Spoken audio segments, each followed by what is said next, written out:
This is 1980, and Sean Hayes is 10 years old. But 2 months after this filming, he died due to a heart problem he was born with. His father, Robin, had always believed the condition was caused by a drug called Primodos, given to Sean's mother by her GP as a pregnancy test. For decades, he would try to prove it. This folder was the first to arrive. And 43 years after Sean's death, he's still trying. But a legal challenge against the drug manufacturer and the Department of Health failed.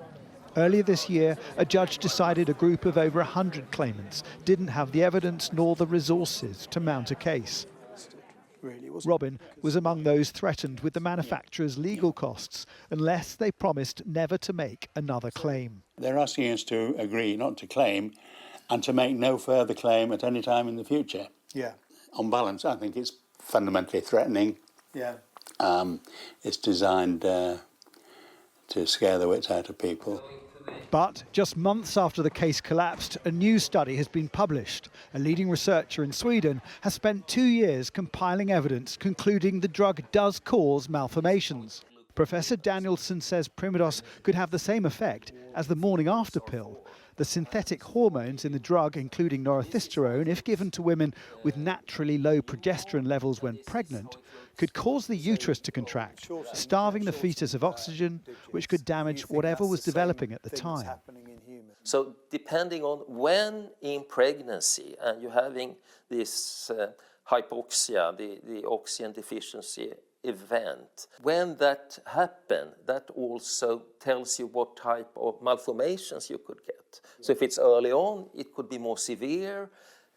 For example, an amputation of the arm. Later on, it's more the branches of the latest developed vessels. Alleged Primodos victims range from those with shortened limbs to hand defects to damaged internal organs such as the heart and brain. In 2017, an expert working group commissioned by the British government found that there was not enough evidence to prove a causal association between hormone pregnancy tests and malformations in the embryo. But the study here in Sweden criticises that report, essentially saying they didn't look properly. It was like they had pieces of a jigsaw on the table. And it's a complicated jigsaw, and you've got to put the pieces together carefully. And they just weren't able to do that. And what Ben Danielson's done is what they should have done, put all the pieces together. And there you can see that clear picture. Hormone pregnancy testing drugs did cause birth defects. German manufacturer Bayer maintains that no significant new scientific knowledge has been produced that would call into question the assessment of there being no link between Primodos and congenital anomalies. Campaigners have taken their cause to Parliament, and this new study will add pressure on the government to set up a fund to help those allegedly damaged by the drug. Jason Farrell, Sky News.